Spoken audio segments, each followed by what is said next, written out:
Yo creo que es necesario abordar el tema de la crisis y la salida a la crisis. Yo creo que hay una primera reflexión que tendríamos que hacer, yo creo que es común porque es un hecho, y es que todas las medidas de recorte social, todas las medidas de recorte del gasto en inversiones, todas las medidas que se han practicado en los tiempos desde el momento en que el señor Zapatero, cuando llega en mayo del 2010, que le imponen, le leen la cartilla a Sarkozy, la Merkel, el Banco Central Europeo, le dicen: tienes que hacer estas medidas porque si no, no sé qué.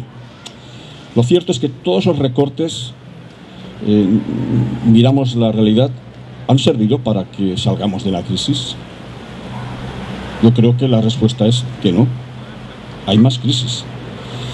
Porque es lo de siempre. Cuando hay una crisis económica, sea de ciclo o sea porque es una crisis de una amplitud extraordinaria como la que tenemos en esta ocasión, es que lo peor que puede hacerse son políticas que reduzcan la demanda, que generen empleo, porque todo eso es una bola que entra en espiral y que lo que hace es profundizar más la crisis.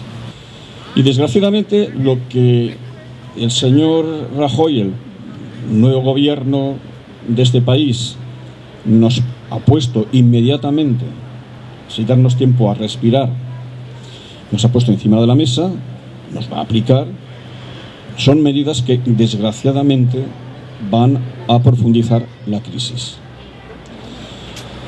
Si resulta que una de las primeras medidas es recortar la inversión pública, total, la cifra que se calcula de recortes asciende a unos 9.000 millones de euros. Todo lo que sea reducir la inversión, lógicamente, no generará puestos de trabajo.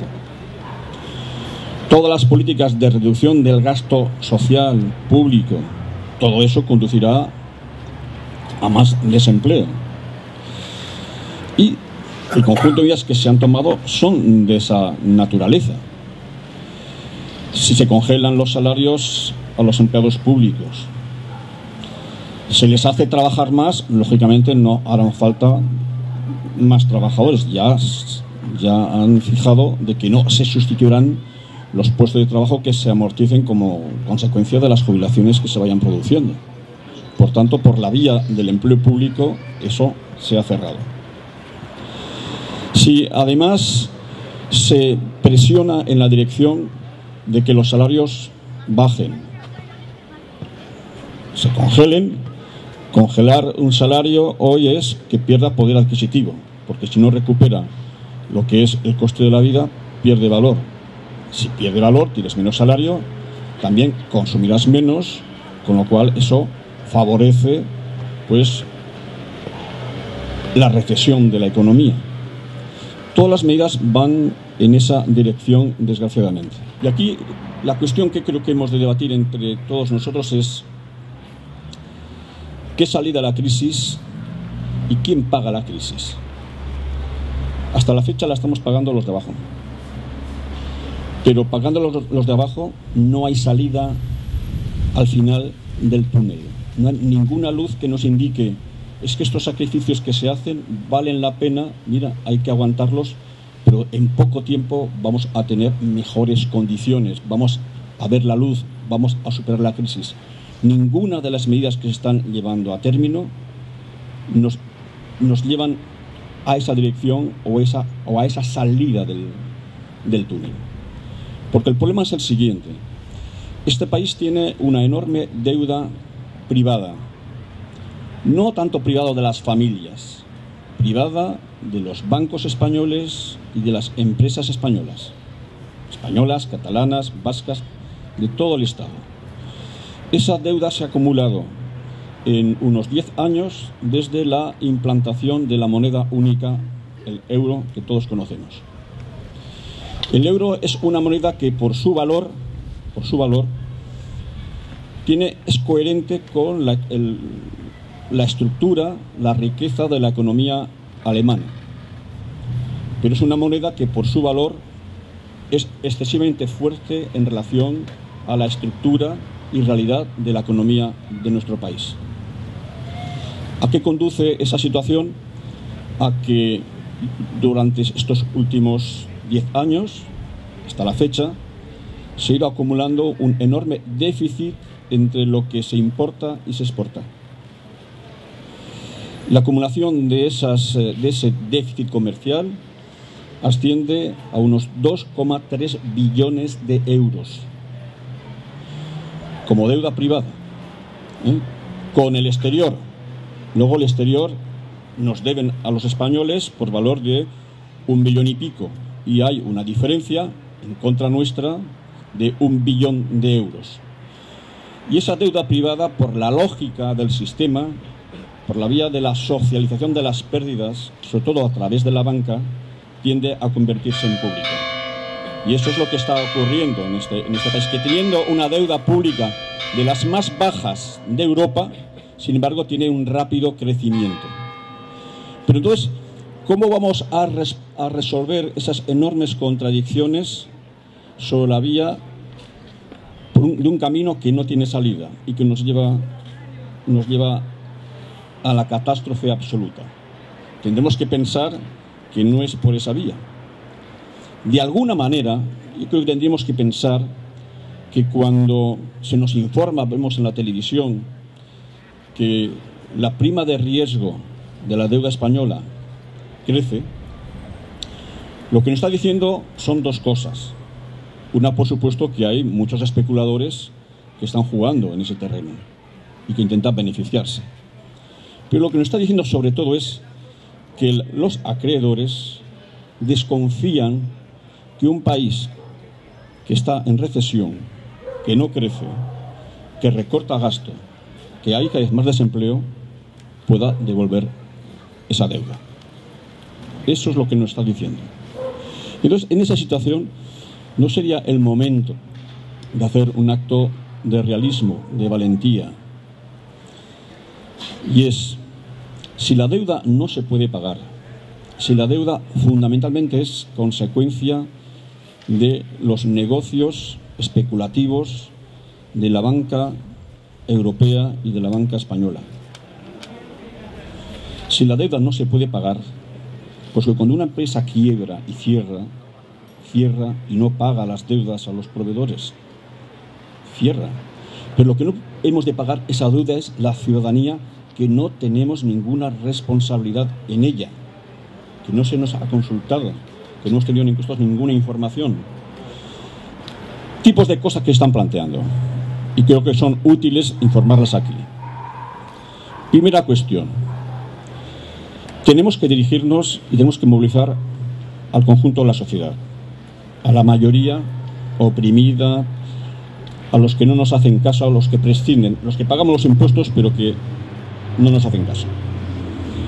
Y especialmente a los más débiles, a los más desfavorecidos. Si tenemos conciencia de que en los próximos, que ya hay una enorme pobreza y que en los próximos tiempos la gente va a ser más pobre, si somos conscientes además que las políticas que hay son de recorte de las ayudas sociales, leer el PIRMI, los datos que hay, por ejemplo, sobre la renta mínima de inserción, es que en este año el gobierno de la Generalitat quiere cortar a la mitad las gentes que reciben esa prestación, que son 426 euros, una miseria. La primera cuestión que habría que plantearse es, para que la gente nos vea útiles, vamos a defender a los más débiles, porque nos estamos defendiendo también a todos, a los trabajadores. Porque un trabajador puede tener empleo, mañana no, agota la prestación de desempleo y se queda sin nada. Peleemos por lo menos por garantizar que haya unos mínimos básicos para todos. Y en este Estatuto de Autonomía, Cataluña, hay un artículo que es el punto 24.3, que habla de una renta ciudadana garantizada para todas las necesidades básicas de la gente, pero que no tiene ley. Es esos artículos que están pendientes de darle contenido de una ley. Bien, trabajemos en esa dirección. Vamos a impulsar una iniciativa legislativa popular para que se debata en el Parlamento de Cataluña una renta garantizada a la ciudadanía, en donde no esté vinculado a la inserción social, sino que todo ciudadano, toda ciudadana que tenga menos ingresos de un nivel que estimemos que es el necesario para poder vivir con las necesidades básicas cubiertas, ese ingreso se efectúe. Otras cosas que se están planteando, yo estuve en una reunión en Sevilla el 17 de diciembre pasado, en donde una serie de compañeros y compañeras convocaron a esa reunión, la mayoría compañeros del 15M, compañeros de los movimientos cristianos, compañeros de los movimientos sindicales, que habían llevado una primera propuesta a una reunión del 15M estatal que hubo en Marinaleda, en Sevilla, en donde la propuesta es: ¿qué hacemos con esta Constitución? Porque ahora fijaos, el señor Rajoy ya no justifica sus medidas porque sí, justifica estas medidas que ha anunciado porque hay que dar cumplimiento a los objetivos de déficit y de deuda que señala la Constitución una vez que se reformó en septiembre. Entonces, el objetivo, todas las políticas que hoy se hacen es en aplicación de una reforma constitucional que ha alterado gravemente esta Constitución y que no se ha consultado a la ciudadanía. Y que es fruto de una imposición de los poderes económicos que mandan hoy en Europa. No será el momento de decir los ciudadanos, que somos los que tenemos la soberanía, trabajemos para construir, crear una nueva Constitución. Si esta Constitución lo que sirve es el instrumento con el cual nos van a degollar socialmente y democráticamente, no sea el momento de plantearnos buscar una salida política construyendo entre todos, participando para crear una nueva Constitución. Otra cuestión que también, al hilo de todo esto, van a venir palos muy serios. No sé qué pasará con la reforma laboral, pero si no hay, sea por pacto, sea porque el gobierno lo decreta, lo que están anunciando son cosas muy preocupantes, muy graves, que todos conducen a lo siguiente: a que los salarios bajen, Si bajan los salarios, habrá más crisis, habrá menos demanda, menos necesidades de producción y, por tanto, lo que habrá es más paro. Y están hablando de cosas como, por ejemplo, el tema del contrato a tiempo parcial, pero como una vía aunque dicen que con carácter voluntario. Ya sabemos que cuando hay crisis, si te ponen en la tesitura, en el dilema de que vas a la calle o tienes que quedarte con un trabajo a tiempo parcial, pues yo no digo en las grandes empresas que habrá batalla, en grandes centros de trabajo que hay capacidad de reacción, pero en medianas y pequeñas empresas ponerse en lugar de la gente. Podemos encontrarlo con lo que ha hecho el compañero perfectamente, es una vieja aspiración de la patronal de el descolgarse de los convenios. Si aquí se firman convenios y luego todos los empresarios se descuelgan, pues mal vamos, y consecuencia de ello es que luego se paguen salarios de miseria. Todo eso no lo podemos encontrar por delante, y más cosas. Ante eso, yo sé que es un debate el que hay. Yo en mi vida de trabajador solo he aprendido alguna cosa: cuando nos atacan a todos a la vez, todos hemos de responder juntos. Si nos atacan y respondemos en orden disperso, nos ganan las batallas. Si nos atacan a todos, hemos de responder todos juntos. Se dirá, pero una huelga general no garantiza la victoria. Efectivamente. Pero si no hay huelga y no hay lucha, siempre somos derrotados. Eso seguro. Es la hora, y esa es la conclusión final, de que por mucho que cueste, por mucho que sea difícil, los ciudadanos tomemos conciencia de que el poder último lo tenemos nosotros. Si nosotros nos movilizamos, somos la gran mayoría. Y contra nosotros unidos y en lucha, nadie puede nada. Siempre hemos ganado. On a la rage mais c'est pas celle qui fait baver. Demande à Fab la vie claque comme nos semelles sur les pavés.